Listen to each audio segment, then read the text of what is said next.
বঙ্গভবনে শেষ হল ভারপ্রাপ্ত রাষ্ট্রপতি হাফিজউদ্দিন আহমদ বীর বিক্রমের দায়িত্বকাল। রাষ্ট্রীয় আনুষ্ঠানিকতায় গার্ড অফ অনার দিয়ে আজ বৃহস্পতিবার তাকে বঙ্গভবন থেকে বিদায় জানিয়েছেন কর্মকর্তা কর্মচারীরা। বৃহস্পতিবার বেলা 11:30টায় সেনাবাহিনীর প্রেসিডেন্ট গার্ড রেজিমেন্ট পিজিআর-এর একটি সুসজ্জিত চৌকস দল তাকে গার্ড অফ অনার প্রদান করে।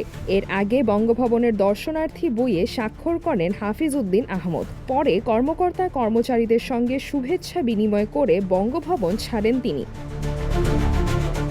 এর মধ্য দিয়ে ভারপ্রাপ্ত রাষ্ট্রপতি হিসেবে হাফিজউদ্দিন আহমদের দায়িত্বের আনুষ্ঠানিক সমাপ্তি হল। রাষ্ট্রপতি মোহাম্মদ শাহাবুদ্দিনের পদত্যাগের পর গত 24 জুলাই ভারপ্রাপ্ত রাষ্ট্রপতি হিসেবে দায়িত্ব গ্রহণ করেছিলেন তিনি। অল্প সময়ের এই দায়িত্বকাল শেষ করে আজ রাষ্ট্রীয় মর্যাদায় বঙ্গভবন থেকে বিদায় নিলেন বীর বিক্রম হাফিজউদ্দিন আহমদ।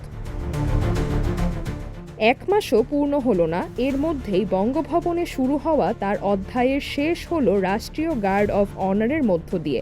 বঙ্গভবনের দর্শনার্থী বইয়ে স্বাক্ষর করে বিদায় নেওয়ার এই মুহূর্তটি হয়ে থাকলো তার ভারপ্রাপ্ত রাষ্ট্রপতি হিসেবে দায়িত্ব পালনের শেষ আনুষ্ঠানিক স্মৃতি। সিজরাতুল আভা, দৈনিক আওয়ার বাংলাদেশ।